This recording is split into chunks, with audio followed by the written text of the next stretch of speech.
I kod nas je ono bilo obezbeđenje.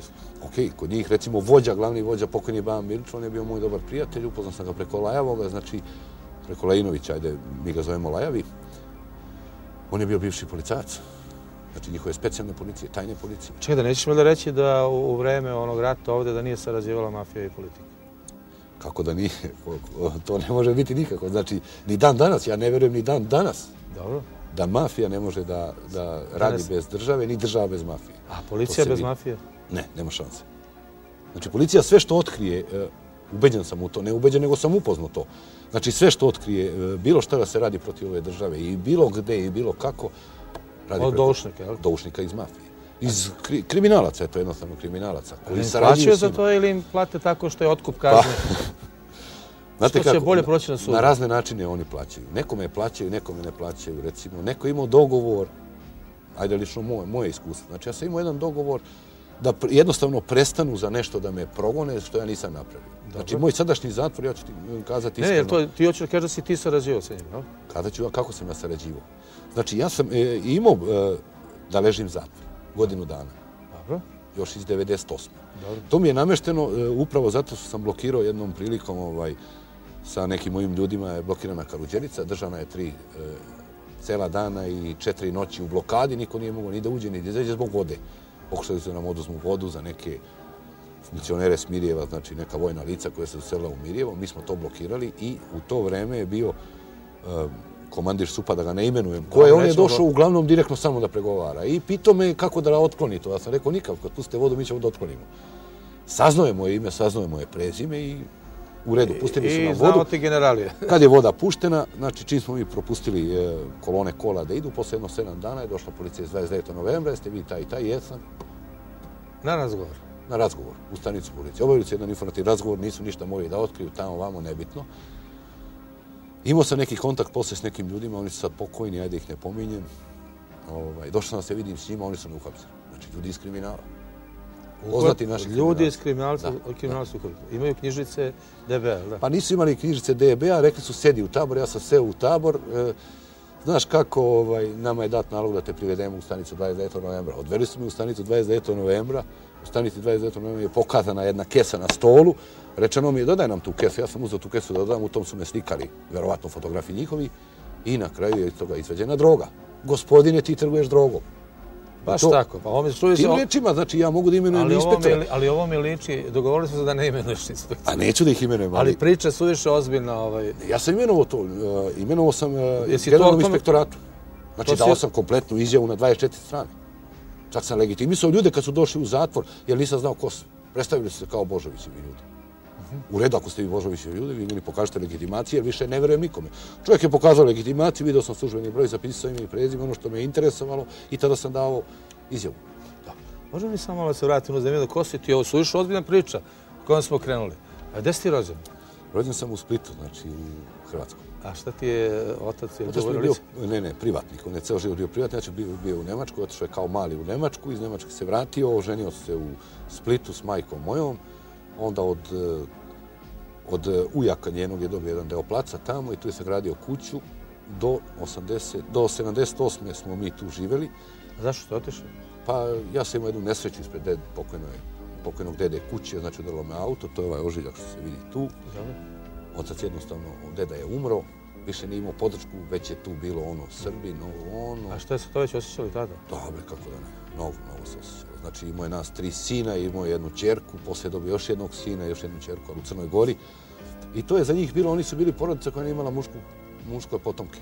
Upravo sam ja poneo dedino ime zato što deda nije imao mušku decu i rekao je mom ocu, kad otac nije želeo da se ja rodim, znači kad je majka ostala trudna, on je rekao nema potrebe, jedno dete je dovoljno, pošto ona nije teli da u Nemačku sa njim da živi, sasvim je dovoljno u ovoj državi da se izdržava jedno dete. Onda je deda rekao, ako se rodi muško, dajte mu moje ime, ja ću njega obezbediti za života. Znači ostavit ću mu kapital koji imam, da on ima. Od deda mi je pokojni Ljubav bio vojno lice, pokojni u penziji, imao je rak pluća i on je umro od raka pluća.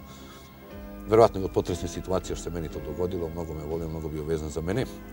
Uglavnom, u najkraćem, znači, ja sam, posle tog udesa, otac više nije mogao tamo. Znači, jednostavno, stričevi, dedina familija, niko nije hteo da dođe do nas. Znači, da razgovara s nama ni na bilo koji način. Znači, jednostavno, smo mi za njih verovatno bili Srbi.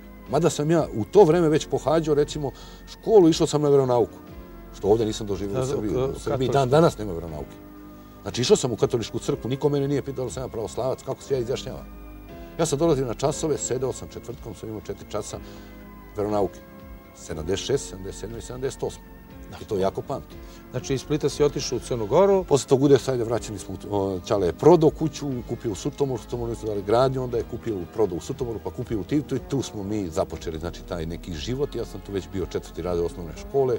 Sjećam se već dobro da sam u školi u Tivtu zatražio, pitao sam profesora, nastavnika u stvari, kad je ovdje veronauka, on me pogledao bledo, čak me iz... Šta, sviđalo ti se na ti časove? Da.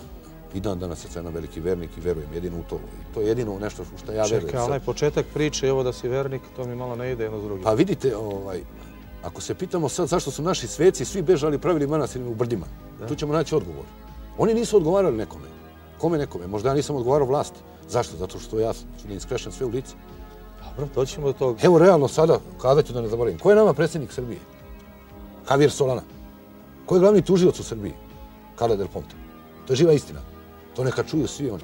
Da, slobodno. Pošto nije to ta vrsta emisije. To narod zna, nebitno je. Dobro, ti si glas naroda. I sad zašto ja njima smetam?